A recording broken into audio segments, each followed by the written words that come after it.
A 43-year-old man has been arrested in Pictou County for criminal negligence causing bodily harm after another man was shot in the back with a nail gun on a worksite. Now, the victim claims he was deliberately attacked and the incident was racially motivated. But the employer says it was all an accident and is dismissing the police investigation as ridiculous. Maren Prentice has the story.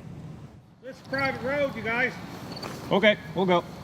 So, CBC's here. The RCMP is still investigating what happened at property developer Paul Quinn's worksite near New Glasgow 2 weeks ago. They had the tube in me right there. Nhlanhla Dlamini's scars tell his side of the story. And then the nail was on my back. I don't know if you'll be able to see it. They show where doctors released air from his chest wall last month. The 21-year-old says the emergency surgery was to repair a collapsed lung, after he says a colleague intentionally shot him in the back with a nail gun. Right before he was shot, Dlamini says his coworker told him he was working too slowly. I just looked at him and I was just like, what are you doing that for? And he just smiled. And when he smiled about it, I just turned around and started running. And that's when he shot the air nail and it hit me in the back. From there, he looked down and realized how deep the nail was and pulls it out.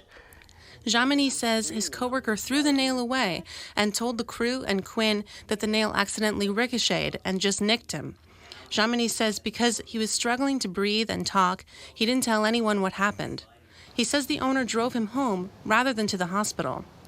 When he went to the hospital later, he says his doctor told him it could have been far worse if he had stayed home.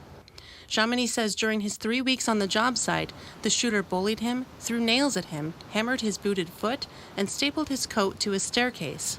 Dlamini says the shooter also called him Squigger.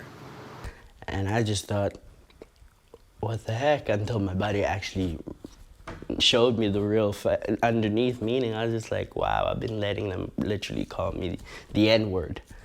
The owner's lawyer, Craig Clark, would not talk about the racism allegations, though he denies Dlamini's injuries were serious.